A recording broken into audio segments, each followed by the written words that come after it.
Coucou les merveilles, c'est Chloé. Je vous présente aujourd'hui un oracle particulier, un oracle pas comme les autres, qui s'appelle Frame This Oracle de Juno Lucina. Donc malheureusement c'est un jeu en anglais. Il est vraiment particulier. En fait, quand je l'ai découvert, j'étais tellement enthousiaste, j'avais tellement envie de le recevoir. Enfin voilà, le temps que je le commande, il fallait patienter. J'étais trop enthousiaste. Frame this oracle, en fait, ça veut dire encadre cet oracle. Je vais vous lire le résumé et je vais vous expliquer. Mais de toute façon, après, bon, enfin voilà, je vais vous préciser un petit peu des choses. Hop, hop, hop. Alors, je prends mon traducteur parce que sinon, ça va être galère. Si mon portable veut bien. Cet oracle unique en son genre clarifiera votre cartomancie et vous aidera à répondre aux grandes questions de la vie. Vous ne le réalisez peut-être pas, mais vous êtes un cadre, une fenêtre divine, une incarnation unique et jamais répétée de l'être. Vous tenez dans vos mains cet oracle cadre, un outil spirituel pratique unique en son genre, conçu délibérément et soigneusement pour vous aider à voir votre vie, ceux qui vous entourent, vos lectures de cartes de tarot et d'oracle et l'existence elle-même plus clairement. Cet oracle cadre, donc je pense que là c'est. Oui, Frame this oracle, il traduit ça par cet oracle cadre. Moi, il me semble que ça se traduirait par encadre cet oracle. Bref. Contient des représentations visuelles physiques des 25 cadres qui façonnent nos vies lorsque nous sommes incarnés dans un corps physique. Bien plus qu'un instrument métaphysique de découverte, bien plus un instrument métaphysique de découverte qu'un instrument prédictif, bien que plus vous voyez avec précision, plus grande est votre capacité à prédire. Cet oracle, donc Frame This Oracle, est un moyen de communication pour entendre votre propre voix ou vos messages et ceux des autres, ainsi que pour transformer votre capacité à ressentir et à recevoir. Travaillez avec ce jeu pour perfectionner vos capacités de perception inexplorées et voir plus que vous ne l'auriez jamais imaginé. Moi j'adore, vraiment j'aime beaucoup. Alors je sais pas si vous avez tout compris, mais quand vous allez voir les cartes et tout ça, vous allez comprendre. En fait, c'est limite pas un oracle, en gros c'est un outil pour utiliser vos oracles et vos tarots. Voilà. Si vous n'avez jamais, enfin si vous n'avez pas un seul oracle ou tarot dans votre collection, ben, ça sert à rien d'acheter ce jeu en fait. Ce jeu c'est un outil pour approfondir vos tirages. Donc ça fonctionne autant avec des oracles qu'avec des tarots. Donc la boîte, elle s'ouvre comme ça. Alors au niveau du, il y a plein de choses qui se mélangent dans ma tête. C'est pas grave, je vais parler du prix. Donc, je vous avais vu, je vous ai lu le au dos, il n'y a que 25 cartes. C'est pas beaucoup. Sachant que le prix auquel je l'ai payé, c'était un truc du style 35 euros. Attendez, je vérifie. Forcément, j'ai fermé tous les liens. Voilà, je suis très mal organisée. Pas vous dire de bêtises. Parce que je l'ai trouvé sur Amazon. Hein, je vous mettrai le lien dans la description. Voilà, donc il est à 35,18 €. On va pas se le cacher, ça fait beaucoup. Surtout pour un jeu avec 25 cartes. Surtout que les cartes, elles sont pas de super qualité. Elles sont assez fines en tout cas, voilà. 35 euros, voilà. Après, moi, je regrette pas parce que franchement, le concept est juste génial. Mais bon, voilà. Et juste là, au moment où je vous fais la vidéo de présentation, il est à moins 27%, donc il est à 25,66 €. Pour le coup, là, voilà, ça vaut le coup, je trouve. Donc, le prix, je vous en ai parlé. Donc, la boîte, elle s'ouvre comme ça. Hop. À l'intérieur, on a un livret. Voilà. En anglais, donc, qui est hyper important. Et pour le coup, là, il est vital parce que dans le livret, on va tout vous expliquer. On va vous expliquer le concept, comment utiliser les cartes. Et c'est vrai que là, s'il n'y avait pas le livret, on serait complètement perdu, je pense. Et ensuite, les cartes. Donc, 25 cartes. Je vais vous montrer, ce sera plus simple. En fait, voilà le type de carte qu'on a. Vous voyez, ce sont des fenêtres, en fait. Donc là, c'est le dos des cartes, hein. Donc c'est toutes les mêmes, hein. C'est le même dos. Vous voyez, on a bien la forme d'une fenêtre. Et bah, en fait, quand on retourne, hop, on a pour chaque fenêtre, vous avez la bordure qui va changer. En fait, vous avez une thématique, donc comme dans les oracles ou les tarots, et vous avez un titre aussi, hein. Voilà. Donc je vais vous montrer un petit peu. En fait, on a des ambiances différentes. Alors bon, personnellement, c'est vrai que je suis pas très sensible à l'univers graphique. Je trouve pas les illustrations particulièrement jolies. Et je suis triste qu'il n'y ait que 25 cartes. Moi, un jeu comme ça, j'aurais adoré qu'il y ait 60, 70 cartes, voilà. Après, euh, pourquoi pas se créer ses propres... En fait, je trouve l'idée tellement chouette. C'est pour ça que je vous le présente. Voilà. Et en fait, pourquoi pas, si vous n'avez pas envie de l'acheter, de mettre le prix, ben pourquoi pas se le fabriquer chez soi, en fait. C'est vraiment pas compliqué, en fait, hein. Vous faites des cartes comme ça dans du papier canson, là, du papier un peu épais. Vous faites, alors si vous ne savez pas illustrer même, vous pouvez faire du collage. En vrai même, ça ressemble presque à du collage. En tout cas, vous donnez une thématique. Franchement, quand je vous le dis, je me dis, mais il faut que je me le fasse, en fait. Il faudrait que je prenne le temps de me le faire, vraiment. Je pense que je vais le faire. Ben, en tout cas, si je le fais, je crois que je vous fais une vidéo, comme ça va me motiver à le faire aussi. Je vous ferai une vidéo pour vous le montrer, voilà. Mais franchement, 25 cartes, je trouve que c'est dommage qu'il n'y en ait que 25. Il y a tellement de thèmes à explorer, il y aurait tellement de choses. Donc voilà, c'est pas compliqué à faire. Et en plus, bon voilà, pour être tout à fait honnête, franchement, elles sont hyper fines, les cartes. Euh, je sais pas combien le grammage, mais franchement, c'est pas plus que du papier canson, vous voyez. Enfin, après, papier canson, on a différents. Mais à la limite, ça veut. Je sais rien. Je dirais 180, mais bon, je suis pas douée hein, pour estimer au. Mais en tout cas, ce que je peux vous dire, c'est qu'on peut acheter du papier canson en magasin qui est plus épais que ça, quoi. Vraiment, elles sont très fines. Donc, bref, je continue.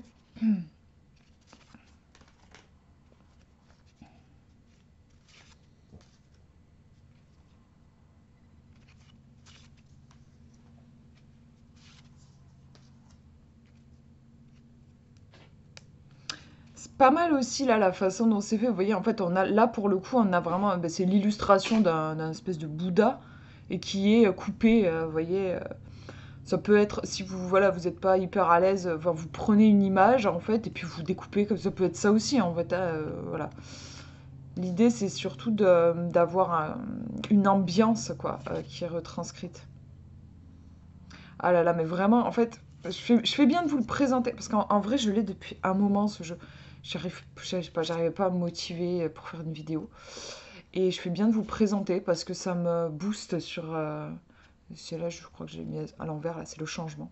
Ça me booste pour me créer mon propre... m'inspirer vraiment de ce jeu et me créer le mien avec 60 ou plus de cartes.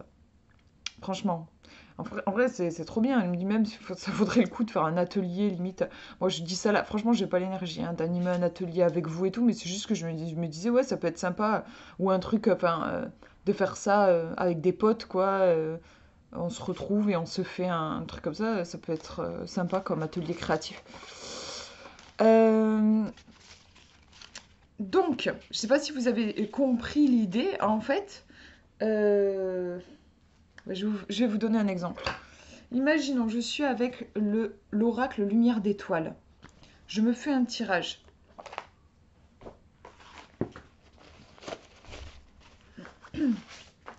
Je me fais un tirage. Justement, je suis particulièrement claquée en ce moment. Je suis très fatiguée. Et on va demander comment est-ce que je peux faire pour prendre soin de mon énergie. Alors bien sûr, on pourrait dire, bah, Chloé, repose-toi. Mais bon, des fois aussi, ce qui peut donner de l'énergie, c'est de se reconnecter à quelque chose de vivant, de vibrant. Peut-être que j'ai besoin de ça aussi. Donc, on va voir ce que me dit le jeu. C'est pour vous donner, enfin pour vous montrer hein, comment on utilise Frame This Oracle. Donc, Ah, c'est trop drôle quand même. C'est trop drôle parce que j'étais en train de vous dire c'est chouette et tout, ça me donne des idées, machin et tout. Non, apparemment, ça, c'est une confirmation qu'il serait bon que j'ose me lancer dans un projet créatif. C'est vrai que ça m'a toujours fait du bien. Donc bon, là déjà la carte elle est vachement en train de me parler, mais bon, imaginons que j'ai envie d'approfondir. Après, de toute façon, on n'approfondit jamais trop, hein, c'est toujours cool de creuser. Donc je vais prendre mes petites fenêtres, je les mélange comme un oracle, hein. En gros, c'est comme vous allez recouvrir la carte, quoi. Donc je mélange mes petites fenêtres en me concentrant sur l'intention d'avoir un approfondissement, voilà, sur cette carte de la créativité, un approfondissement. Hop, je me concentre. Là j'ai mélangé, je vais choisir un cadre au hasard. Donc approfondissement de ce message pour mon énergie. Hop, voilà, j'ai tiré une carte. Je vous montre donc. Et en fait, je viens poser la fenêtre, comme ça. Alors, là, je vous ai fait un tirage avec une seule carte. Mais c'est très sympa quand vous faites des tirages à 3, 4, 5 cartes ou plus même. Bah, vous allez mettre des fenêtres sur chaque carte. Et ça va vous approfondir chaque carte du tirage. Donc là, hop, voilà. Et du coup, je révèle. Et ça me parle de réalité. Alors, c'est rigolo, je trouve, que ça vient me parler de réalité, puisque c'est un peu, pour moi... comment dire, paradoxal, puisque pour moi la créativité c'est justement une façon de s'extraire de la créativité me permet de m'extraire d'une réalité trop difficile. Mais justement en fait c'est peut-être ça le message effectivement. Au niveau des illustrations, bah, on a plutôt des représentations de villes, de grandes villes en fait. Je n'aime pas trop d'ailleurs, ça m'angoisse. Là, rien que de voir les illustrations. Et pour le coup, j'adore ce qui est représenté à l'intérieur. Voilà, cet atelier de couture et tout, cette robe qui fait un peu penser à la robe de Cendrillon, avec les petites souris qui chantent et tout. J'imagine un truc comme ça. Donc effectivement, vous voyez, déjà, intuitivement, c'est en train de me parler, en fait, et de me dire, oui, Chloé, tu es peut-être fatiguée parce que tu es face à une réalité en ce moment qui est trop rude. Voilà, j'ai besoin de m'évader. C'est peut-être ça que la carte elle est en train de me dire. Ça semble vraiment être ça. Et c'est intéressant du coup, en fait, visuellement aussi, de voir cette robe, comme je disais, qui me fait penser à une robe de Disney un peu, qui est étouffée dans une réalité froide et je trouve, enfin, ouais, il y a quelque chose de froid, de dur, de pollué en fait. Et il y a cette robe qui a besoin de... Enfin, moi, je vois vraiment le monde des contes de fées, quoi, qui a besoin de s'expanser, je sais pas si ça se dit, enfin de... Voilà.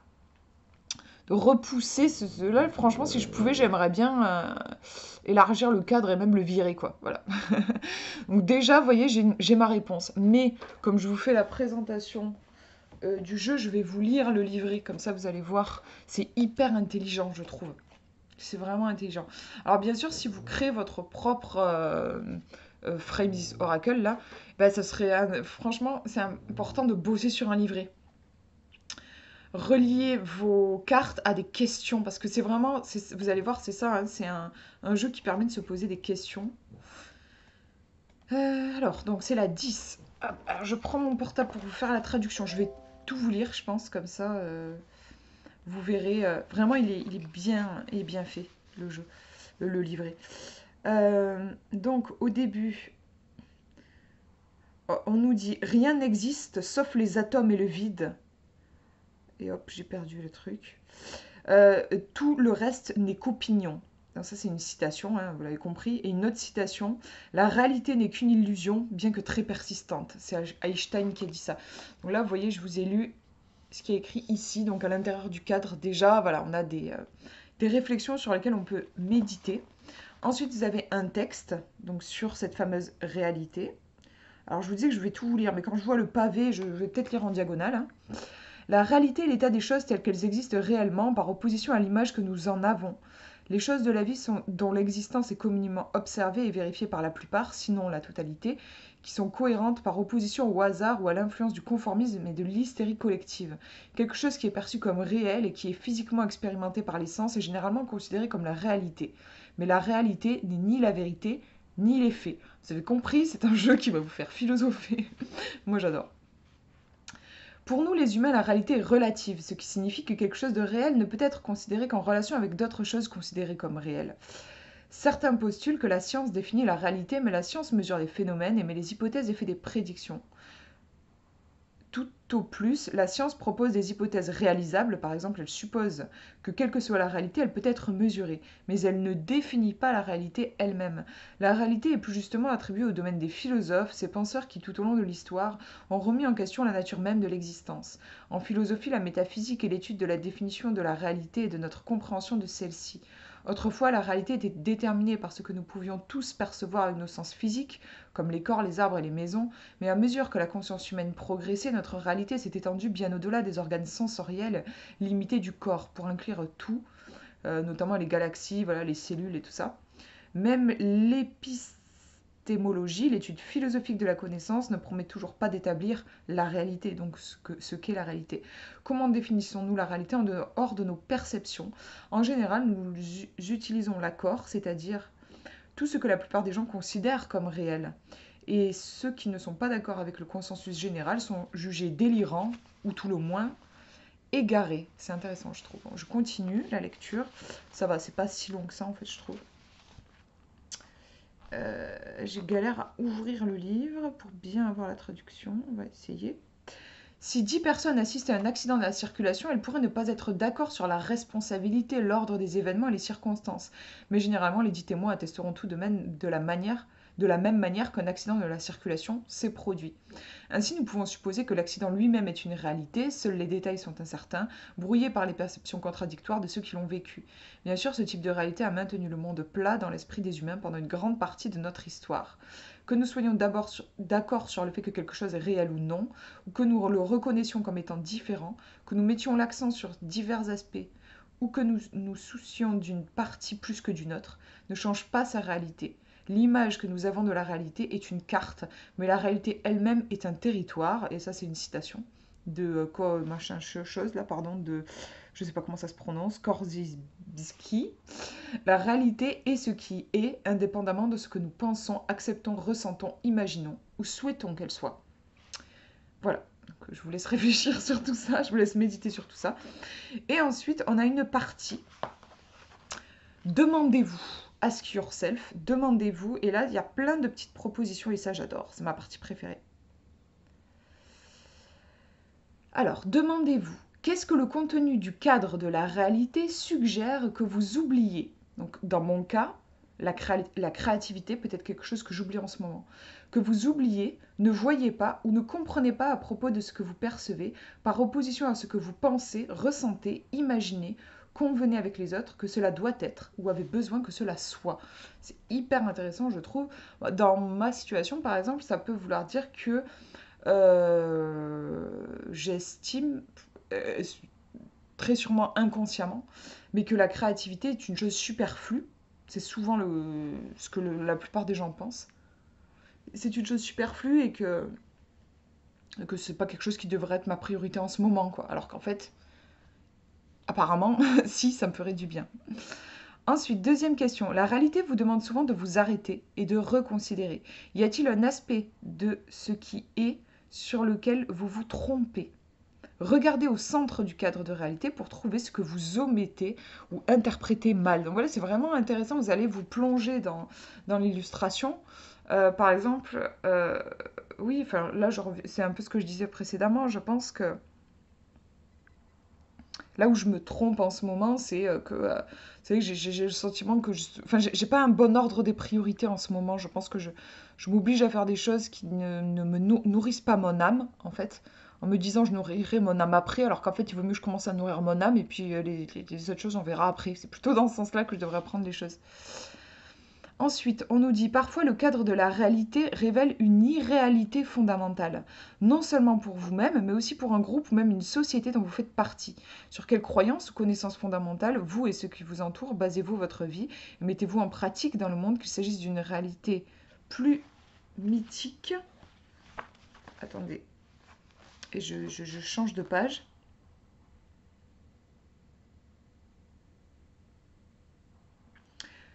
Que le réel. Quelle histoire recréez-vous encore et encore plutôt que d'affronter et d'avouer une réalité que vous préféreriez ne pas vivre ou admettre?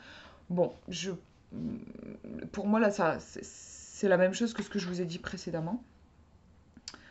Ensuite, la réalité et les faits ne sont pas les mêmes choses. Même si nous, les humains modernes, aimons souvent prétendre qu'il en est ainsi, pour obtenir la même assurance d'action et de but que les préceptes et commandements religieux ont donné à nos ancêtres autrefois. Un fait est quelque chose que l'on sait être vrai, tandis que l'on... pardon, oui, c'est ça. Un fait est quelque chose que l'on sait être vrai, quelque chose que l'on dit vrai ou que l'on suppose s'être produit. Mais il existe de nombreux faits humains à travers l'histoire qui ont été réfutés à maintes reprises. Les faits d'aujourd'hui sont souvent je sais mal traduit, le je sais pas quoi de demain. C'est pas grave, je suis désolée, je sais pas traduire là. Quel fait voyez-vous dans le cadre de la réalité? Donc là, dans voilà, cette robe là. Quel fait voyez-vous dans le cadre de la réalité qui est beaucoup trop crédible pour vous? C'est mal traduit. Comment basez-vous votre vie sur la croyance en ce fait au détriment de la réalité et de tout ce qui est? Je suis désolée pour la traduction, du coup, il y a vraiment des phrases qui sont mal traduites. Mais là,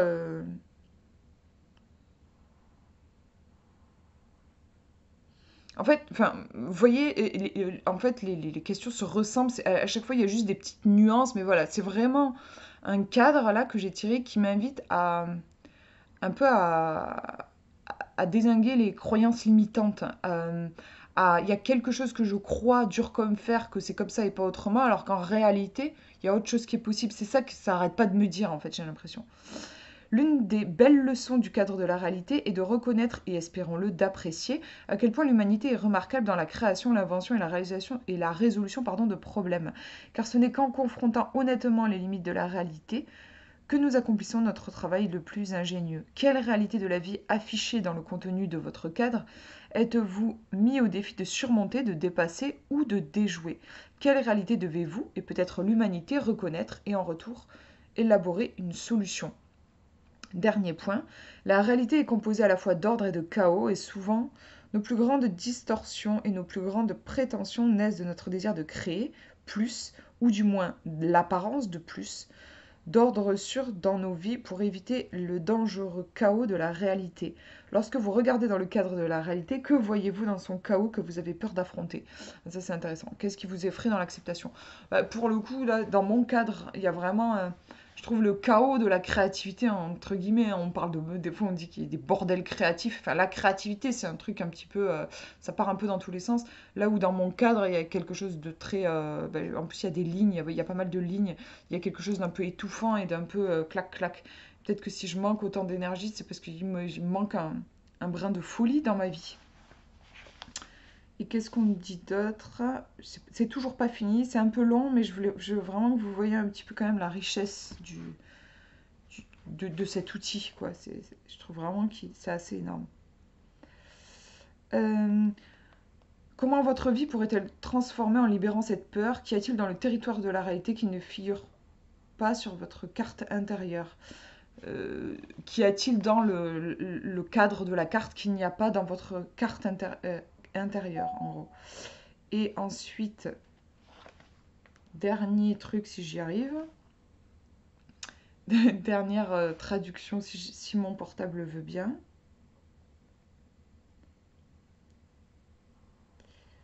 Allez, Coco, je crois en toi. Purée, non, je sais pas, il galère là. Euh, Quelles croyances, opinions, expériences et contrariétés avez-vous placées sur la réalité révélée dans le contenu du cadre qui obscurcissent votre vision et vous empêchent de percevoir avec précision ce qui est? Désolée encore une fois pour la traduction, mais en gros, euh, quelles croyances, opinions, expériences se trouvent là, au centre, et m'empêchent de percevoir avec précision ce qui est? Bon là, ça rebondit sur ce que je disais tout à l'heure. Et on nous dit la réalité n'est ni la vérité ni les faits. Bon, vous l'avez compris, c'est en fait un oracle un peu... enfin oui, un oracle. Un outil assez philosophique qui nous permet de creuser vraiment une carte, mais pas que. C'est vraiment génial. Elle en parle dans le livre. Je dis elle, je pense que c'est une femme qui l'a créé. Et en fait, on vous dit que vous pouvez aussi mettre, par exemple, lancer des charmes, les charms, les breloques. Vous lancez des breloques et puis vous... En fait, moi, quand je l'ai fait, j'ai posé un cadre, j'ai lancé des breloques dans le cadre, ensuite j'ai révélé le cadre, et du coup vous allez interpréter les charms en fonction du cadre. Vous pouvez faire tout ce que vous voulez, en fait, même c'est hyper, en fait c'est très créatif. Il me semble qu'elle vous propose même des fois de prendre des, pourquoi pas même des objets perdus, des trucs que vous retrouvez dans la rue. Vous pouvez vous amuser, je sais pas moi, une pièce de monnaie, une plume, un morceau d'écorce, j'en sais rien. Vous le placez dans le cadre. Si vous aimez étudier, analyser, interpréter les symboles, si pour vous toutes ces choses qui croisent votre chemin ne sont pas et que c'est pas anodin pour vous, ce n'est pas le fruit du hasard, vous avez envie d'explorer, et ben vous prenez, enfin oui, vous empruntez, parce que moi j'aime bien rendre à la nature après, mais ces choses-là, vous les posez, vous mélangez les cartes fenêtres, vous en posez une, et puis vous allez pouvoir interpréter, moi j'en poserai une sur chaque truc que j'ai trouvé par exemple, et ça va faire parler l'objet, ça va faire parler le truc que vous avez trouvé, quoi. Bref, comment dire, les moyens d'utiliser ce jeu sont presque infinis. Enfin, il y a vraiment beaucoup, beaucoup de possibilités. C'est pour ça que moi, je regrette pas de l'avoir payé même 35 euros. Moi, je l'ai payé 35 euros, hein.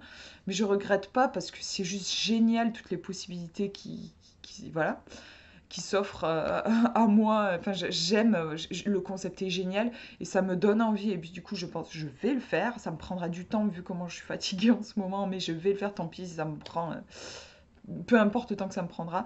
Mais je vais me créer mes propres cadres, enfin mes propres fenêtres. Je vais m'en faire plein, plein, plein.